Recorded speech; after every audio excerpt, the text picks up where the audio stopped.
sa bonne présence. C'est pas que des mots, hein? C'est vrai. Il est présent. J'étais chez moi et je savais que j'allais venir avec les frères et je disais, Seigneur, je voudrais que tu me donnes un mot. Mais je voudrais que Dieu me donne la force de donner ce mot qu'il a sur mon cœur. Et Dieu m'a donné un mot et je ne pourrais pas vous prêcher autre chose ce soir. Je voudrais vous prêcher ce qu'il y a dans mon cœur. Amen.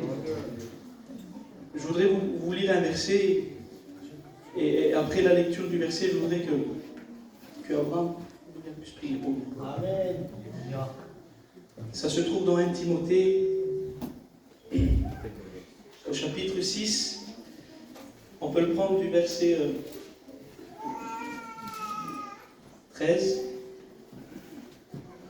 jusqu'au verset 16. Regardez ce qu'il est dit. Je te recommande devant Dieu,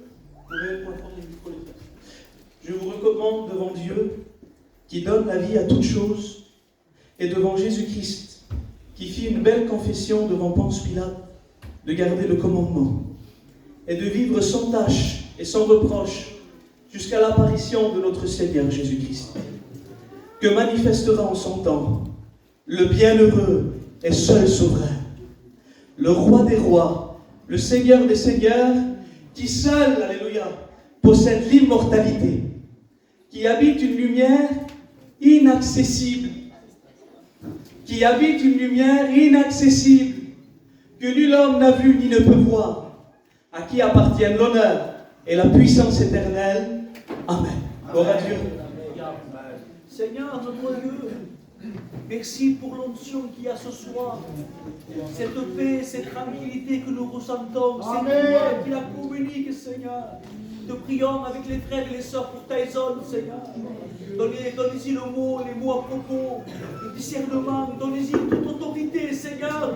Merci parce que c'est toi qui vas parler. Quand tu parles, Seigneur, les mages se taisent. Merci parce que tu le fais déjà. Merci de toucher les cœurs. Seul pour ta parole, seulement ta parole qui va le faire. Au nom de Jésus. Amen. Amen. Amen. On dit Amen ensemble. Amen. Le mot qui a retenu mon attention dans ce verset, c'est le mot inaccessible. Ce verset nous parle de Dieu. Il nous parle de la grandeur de Dieu. Il dit que Dieu est seul souverain. C'est-à-dire qu'il n'y a qu'un seul Dieu. C'est le Dieu qui est au-dessus de tout. C'est le Dieu qui a créé toutes choses. C'est le Dieu qui dit et la chose arrive. Celui qui ordonne et qu'elle existe. Celui qui appelle ce qui n'existe pas et qui vient. C'est le Dieu tout-puissant. Celui qui était, qui est, qui sera. Celui qui est partout. Qui connaît tout. Qui sait tout. Et qui peut tout. La Bible dit comme ça, écoutez bien. La Bible dit que lui seul, il possède l'immortalité. La Bible dit que lui seul est au-dessus de tout. Et la Bible dit que ce Dieu-là, ce Dieu qui est tout-puissant, ce Dieu qui est grand, ce Dieu qui est merveilleux, la Bible dit qu'il habite dans un endroit. Il habite dans un lieu. Et ce lieu-là, la Bible l'appelle la lumière inaccessible. Il habite une lumière inaccessible que nul homme n'a vue, ni ne peut voir. Il habite un endroit inaccessible. Et c'est le mot que je voudrais vous parler ce soir. C'est le mot inaccessible. Le mot inaccessible, ça veut dire ça. Ça veut dire impénétrable, inabordable, infranchissable, et dont l'accès est impossible.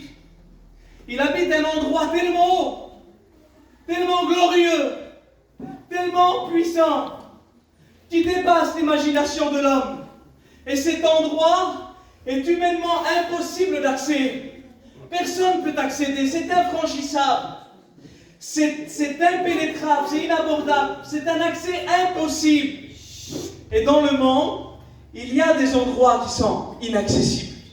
Il y a des endroits qui sont inabordables, comme les montagnes par exemple. Vous savez qu'il y a des montagnes qui sont pratiquement inaccessibles. Et la plus haute des montagnes, je crois que vous le savez, c'est le mont Everest. Le mont Everest, c'est la plus haute des montagnes. On l'appelle le toit du monde. Elle fait plus de 8 km de haut, imaginez-vous. C'est vraiment grand, c'est immense.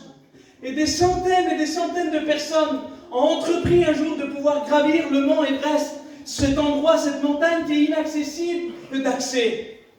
Et il y a des centaines de personnes qui sont mortes en essayant d'escalader. Ils ont mis des mois, pour certains des années, des semaines. Certains sont morts en trébuché, certains sont morts par la faim, par la soif, certains par le manque d'oxygène. Enfin, c'est vraiment compliqué pour atteindre. Mais il y en a qui ont réussi à atteindre le sommet du mont Everest, imaginez-vous. Et lorsqu'ils sont montés sur le sommet du mont Everest, ils ont fait un exploit extraordinaire. Ils ont fait un exploit extraordinaire. Ça l'a passé dans les journaux, ça l'a passé à la télé. Ils ont monté sur le mont Everest, le toit du monde. Mais imaginez-vous, c'est ce que Dieu me disait lorsque je lisais ce passage, que lorsqu'on a réussi à monter sur le mont Everest, imaginez-vous, je ne sais pas si quelqu'un aurait pu parmi nous, mais quand on réussit à monter jusqu'en haut du mont Everest, imaginez qu'on y arrive, eh bien on n'a fait que marcher sur la dernière marche du marchepied de Dieu. Le mont Everest, le toit du monde, c'est la dernière marche du marchepied de Dieu. Parce que la Bible le dit, dans Ésaïe 66 au verset 1, il dit « Le ciel est mon trône, et la terre est mon marchepied. » Alors imaginez-vous combien d'efforts il faut fournir pour monter sur le mont Everest, pour atteindre la dernière marche du marchepied de Dieu. Alors imaginez-vous comment ça doit être difficile pour accéder jusqu'à son trône. Imaginez-vous comment ça doit être difficile pour accéder jusqu'au trône de Dieu. Alors il y en a qui ont fait plus. Mais ce n'est pas dans mon habitude, mais c'est Dieu qui me met ça à cœur ce soir. Alors il y en a qui ont fait plus, ils sont montés plus haut que le mont Everest. Ils sont montés sur la Lune. Ils ont pris des fusées, ils sont montés sur la Lune. Ils sont montés plus haut que le mont Everest. Et j'ai voulu voir combien de kilomètres il y a la Lune de la Terre. La Lune de la Terre, il y a 384 000 kilomètres. Ben, il y en a qui sont arrivés. Ils sont montés sur la Lune. Mais pour atteindre Dieu, ce n'est pas assez haut. Parce que Dieu est encore plus haut. Parce qu'après la Lune, il y a une planète qui s'appelle Vénus. Vénus, elle est à 41 millions de kilomètres. Et imaginez-vous qu'on arrive à monter sur Vénus. Imaginez-vous qu'on y arrive. Ah ben après Vénus, c'est pas assez parce qu'il y a une autre planète, c'est Mars. 78 millions de kilomètres. Imaginez-vous qu'on arrive jusqu'à Mars. Ah ben c'est pas encore assez haut. Dieu est encore plus haut. Parce qu'après Mars, il y a une planète qui s'appelle le Soleil. Le Soleil, il y a 150 millions de kilomètres. Alors imaginez-vous qu'on arrive pour le Soleil, qu'on arrive à accéder au Soleil. Ah ben c'est pas encore assez haut, Dieu est encore plus haut. Parce qu'après le Soleil, il y a une autre planète. C'est pas moi qui l'ai cherché, hein. Je vous rassure, c'est des scientifiques, je ne fais que reprendre leur note. Il y a une planète qui s'appelle Jupiter. Il y a combien Jupiter? 628 millions de kilomètres. Comment faire, Seigneur? Et imaginez-vous qu'on arrive à Jupiter. Ah ben c'est pas assez parce que Dieu est encore plus haut. Imaginez-vous qu'on arrive maintenant, encore il y a une autre planète, c'est Saturne. Saturne, elle a combien? 1,3 milliard de kilomètres. Et si on arrive à Saturne? Ah ben Seigneur, il y en a encore une qui est plus haute. Il y a Pluton. Et Pluton, elle a combien? Ah ben elle a pratiquement 6 milliards de kilomètres. Et les hommes ont fait une recherche, ils ont dit si on voudrait accéder à Pluton en roulant à 130 km/h jour et nuit, il en faudrait de l'essence. Au prix de l'essence, ça aurait coûté très cher. Ah ben on mettrait à peu près 5200 ans pour y arriver. Mais Dieu, il est encore plus haut. C'est pas assez. Alors pourquoi je vous dis tout ça? C'est juste pour vous faire comprendre que le lieu où lui il habite, il est inaccessible. Juste pour vous faire comprendre qu'aucun homme, ni aucun moyen humain sur cette terre ne pourra nous faire accéder à Dieu. Aucune religion, aucun homme, personne ne pourra te faire accéder à Dieu. Personne. Il est trop haut pour qu'on puisse l'atteindre. C'est inabordable. Il habite une lumière inaccessible que nul homme n'a vue, ni ne peut voir. C'est impossible d'accéder jusque là-bas. Il y a ce grand homme, Salomon, qui va dire, mais voici, les cieux des cieux ne peuvent te contenir. Et David va dire dans le psaume 139, que tes pensées, oh Dieu, me semblent impénétrables. Et impénétrables, ça veut dire fermé. Ça veut dire encore inaccessible. Ça veut dire impossible d'accès. L'immensité de sa grandeur, elle nous montre qu'on n'est rien du tout. Il est trop haut pour qu'on accède. Et Job va dire dans son désarroi, il va dire, oh, si je savais où le trouver, si je pouvais atteindre jusqu'à son trône. Comment faire? Impossible pour accéder à Dieu. Impossible. Et David va prier, il va dire, Seigneur, conduis-moi sur le rocher que je ne puis atteindre. Conduis-moi sur le rocher qui est trop élevé pour moi. Conduis-moi sur le rocher qui est inaccessible pour moi. Oui, la vérité, c'est que Dieu est inaccessible et qu'aucun homme ne peut arriver jusqu'à lui. C'est une mission impossible. Mais j'aimerais vous dire que la Bible dit dans Luc 18 au verset 27 que ce qui est impossible aux hommes est possible à Dieu. Et je voudrais le répéter, que ce qui est impossible aux hommes, c'est possible à Dieu. Aucune fusée ne te fera accéder à Dieu. Aucune religion ne te fera accéder à Dieu. C'est impossible. Mais ce qui est impossible aux hommes, c'est possible à Dieu.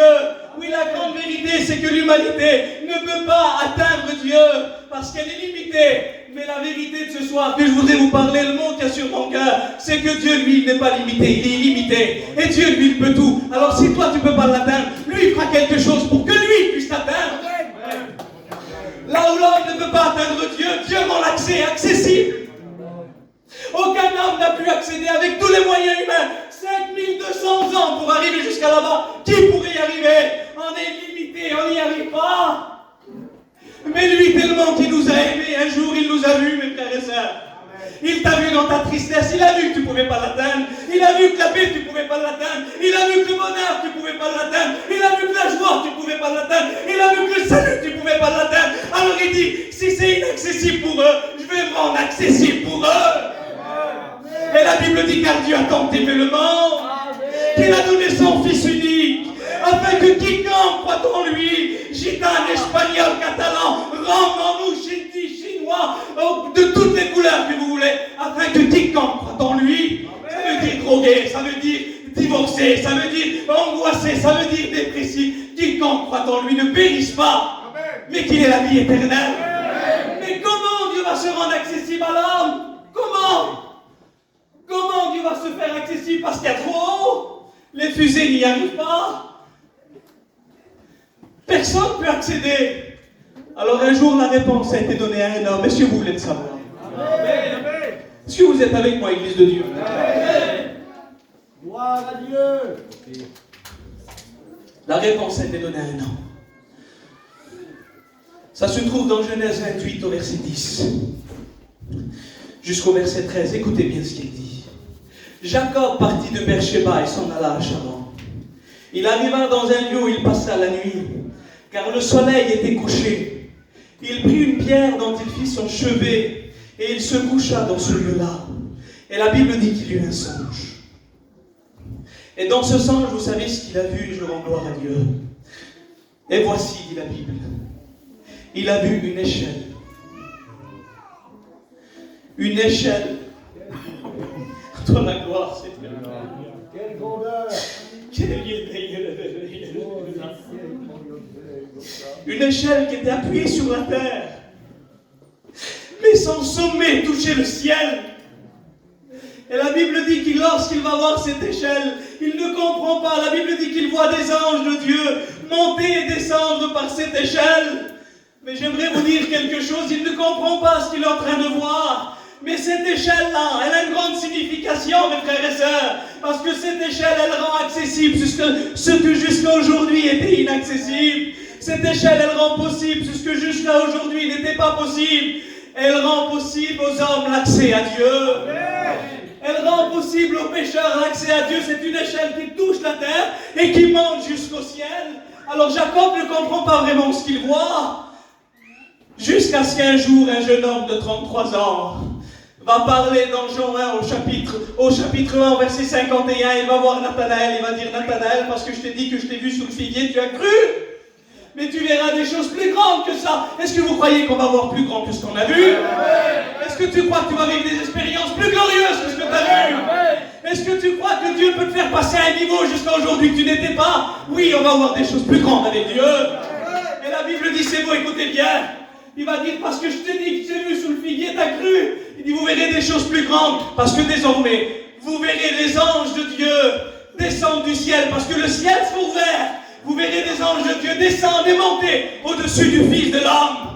Au-dessus du Fils de Dieu, Jésus, il enlève le mot échelle. Il met son nom à ce moment-là. Parce que la Bible dit que le seul qui peut te rendre accès à Dieu, c'est Jésus-Christ. La Bible dit dans Acte 4, verset 12, qu'il n'y a de salut en aucun autre. Car il n'y a sous le nom aucun autre nom qui a été donné parmi les hommes, par lequel nous devions être sauvés. Et c'est le nom de Jésus. Les démons tremblent lorsqu'ils écoutent le nom de Jésus. La maladie, elle tremble lorsqu'elle écoute le nom de Jésus. Parce que dans le nom de Jésus, les chaînes se brisent, la tempête se calme, et le mort ressuscite. Dans le nom de Jésus, il y a puissance pour délivrer, pour sauver, pour guérir, pour pardonner, pour purifier, pour libérer, pour transformer, pour guérir et sauver ceux qui ont le cœur brisé. C'est pas Tyson, c'est pas Guana, c'est pas Momo, c'est pas Isaïe le président, non, c'est Jésus-Christ. Il y en a qu'un, il n'y en a pas deux. Il y en a beaucoup qui ont essayé de l'imiter. Il y en a beaucoup qui s'appelaient comme lui-même. Il y en a beaucoup qui ont essayé de dire que c'est moi le Christ. Il y en a beaucoup qui ont essayé, ils ont tous essayé de l'imiter, mais personne ne l'a égalé. Il y en a qu'un. Il y en a qu'un. Réalise qu'il est là. Réalise qu'il est puissant. Il est le roi du ciel. Il est la lumière du monde. La Bible dit, c'est bon, écoutez bien. Dans Jean 10, verset 7, qu'il est la porte du ciel. Et qu'il est l'unique moyen pour accéder à Dieu. Dans Jean 14, au verset 6, il va dire, je suis le chemin, je suis la vérité, et je suis la vie, et nul ne vient au Père que par moi. Amen. Et lorsqu'il parle de cette échelle, je ne peux pas m'empêcher de penser qu'à ce moment-là, il parle de quelque chose en particulier. Savez-vous qu'à cette époque-là, au temps de Jacob, les échelles étaient faites en bois. Je ne sais pas si ça vous rappelle quelque chose, ça.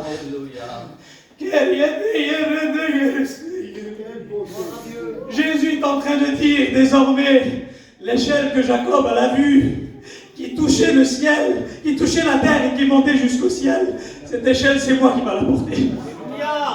C'est moi qui va la porter aux hommes. Il était en train de parler de la croix, et j'en suis sûr que c'est ça. Il était en train de parler de la croix. Parce que la Bible dit, alléluia, que lorsque Jésus est monté à la croix, dans Jean 12, verset 32, il va dire, et moi, quand j'aurai été élevé de la terre, j'attirerai tous les hommes à moi. Ben, j'aimerais te dire qu'un jour, ce jeune homme de 33 ans qu'on appelle Jésus est venu dresser pour toi une échelle à Golgotha. Elle s'appelle la croix. Et pour pouvoir l'adresser, sa barbe a été arrachée. Pour pouvoir l'adresser, son dos a été labouré. Pour pouvoir l'adresser, il a dû avoir une couronne d'épines sur sa tête. Pour qu'il puisse l'adresser, il a dû avoir des crachats en plein son visage. Pour pouvoir l'adresser, il a fallu qu'il soit humilié, qu'il soit brisé, qu'il soit complètement humilié devant les hommes. Il va dire, je suis un ver et non un homme. Il se compare à un ver qu'on écrase sans défense. Pour pouvoir dresser cette échelle, cette croix à Golgotha. Mais lorsqu'il l'a dressée à Golgotha, la Bible dit que Golgotha veut dire crâne. Et donc à ce moment-là, il a écrasé la tête du diable. Il a écrasé la tête de celui qui ne veut pas qu'elle est heureux. Il a écrasé la tête de celui qui ne veut pas que ton foyer soit heureux. Jésus l'a écrasé à la croix. Le diable, c'est un perdant. Le diable, c'est un perdant. Jésus, c'est un gagnant. Jésus a triomphé. Jésus, il est roi. Il est roi. Il est roi. Il est saint. Il est saint. Il est pur. Il est vrai. Il est mon Dieu. Il est ton Dieu. Il est ton sauveur. Il a dressé cette croix et la Bible dit comme ça, écoutez bien. Au-dessus de l'échelle de Jacob, la Bible dit que Dieu lui-même était dressé au-dessus de l'échelle. Mais j'aimerais te dire qu'au-dessus de la croix, aujourd'hui, Dieu trône au trône de la grâce. au trône de la grâce. Et il t'appelle avec ton foyer. Il t'appelle avec tes enfants. Et il te dit, approchez-vous avec assurance du trône de la grâce pour être secouru dans vos besoins. Jacob, il est là, il est béni. Il comprend que Dieu veut sauver l'humanité. Et à ce moment-là, vous savez ce qu'il va dire? Il va dire ces mots. Il va dire que ce lieu est redoutable. Que ce lieu est redoutable. Vous savez pourquoi ce lieu est redoutable? Parce qu'on est venu faire la mission? Non! Ce lieu est redoutable parce que l'échelle de Dieu, parce que la croix, parce que Jésus est au milieu de nous. Et partout où il arrive, ça devient redoutable. Une barque sans valeur, elle devient redoutable parce qu'il est présent. Une crèche sans valeur, elle devient redoutable parce qu'il est présent. Un tombeau qui n'a pas de valeur, 2000 ans après on va le visiter parce qu'il est ressuscité. C'est redoutable. Partout où Jésus arrive, c'est redoutable. L'église est redoutable parce que Jésus est présent. Lorsqu'il est présent, tout peut se passer. Si tu as des chaînes, il peut les briser. Mais je voudrais qu'on ferme nos yeux ensemble. Je crois que j'en ai assez dit. Mais tu peux monter sur l'échelle ce soir. Jacob va dire ces mots, il voudrait qu'on rechante ce cantique sur l'apparence. Jacob va dire ces mots, il va dire, écoutez bien. Il va dire, c'est ici la maison de Dieu. Et c'est ici la porte des cieux. Et j'aimerais vous dire, mes frères et sœurs, que la maison de Dieu est là. Alléluia. Et je voudrais que les chrétiens et les chrétiennes puissent commencer à prier. Parce qu'on veut que Dieu se manifeste au milieu de nous. On veut que Dieu nous fasse du bien. Chrétiens, chrétiennes, prie le Seigneur. Commence à intercéder. Je voudrais que pendant 2 minutes, l'Église puisse prier. Prier les chrétiens. Vous puisse envoler.